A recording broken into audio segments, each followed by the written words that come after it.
সম্প্রতি তামিলনাড়ুর মাদুরাই জেলার একটি আদালত ৯ জন পুলিশ অফিসারকে একসাথে মৃত্যুদণ্ড দিয়েছে। এই ঘটনাকে বিরলতমের মধ্যে বিরল বলে উল্লেখ করা হয়েছে। কিন্তু কি এমন ঘটনা যার জন্য একই থানার ৯ জন পুলিশ অফিসারকে একসাথে মৃত্যুদণ্ড দেওয়া হলো? আসুন জেনে নেই তাহলে। ১৯শে জুন ২০২০ দেশ জুড়ে তখন লকডাউন চলছে। তামিলনাড়ুর সাথানকুলামে একটি ছোট মোবাইলের দোকান চালাতো পি জয়রাজ ও তার ছেলে জে বেনিক্স। লকডাউনের নিয়ম না মানার অভিযোগে তাদের নিয়ে আসা হয় থানায়। পরিবারের দাবি অভিযোগটা ছিল ভিত্তিহীন, কিন্তু থানায় ঢোকার পর যা ঘটল তা ভাষায় প্রকাশ করা যায় না। থানার ভেতরে সারা রাত চলল নির্মম অত্যাচার। পরিবারের অভিযোগ, বাবা ছেলেকে বিবস্ত্র করে মারধর করা হয়েছে। লাঠি, জুতো, টেবিল যা পেয়েছে তাই দিয়েই আঘাত।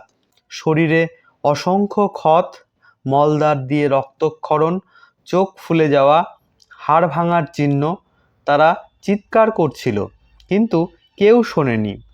এই নির্যাতন চলেছে ঘন্টার পর ঘন্টা। কয়েকদিনের মধ্যেই দুজনের অবস্থা সংকটজনক হয়।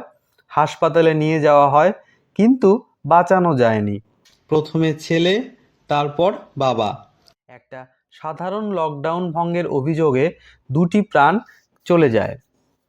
ঘটনা প্রকাশ্যে আসার পর দেশ জুড়ে শুরু হয় ক্ষোভ। সিবিআই তদন্ত করে, 10 জন পুলিশের বিরুদ্ধে চলে মামলা, একজন করোনায় মারা যান। 6ই এপ্রিল 2026 মাদুরাই আদালতের বিচারক জি মুথুকুমারান রায় দেন সবাইকে মৃত্যুদণ্ড।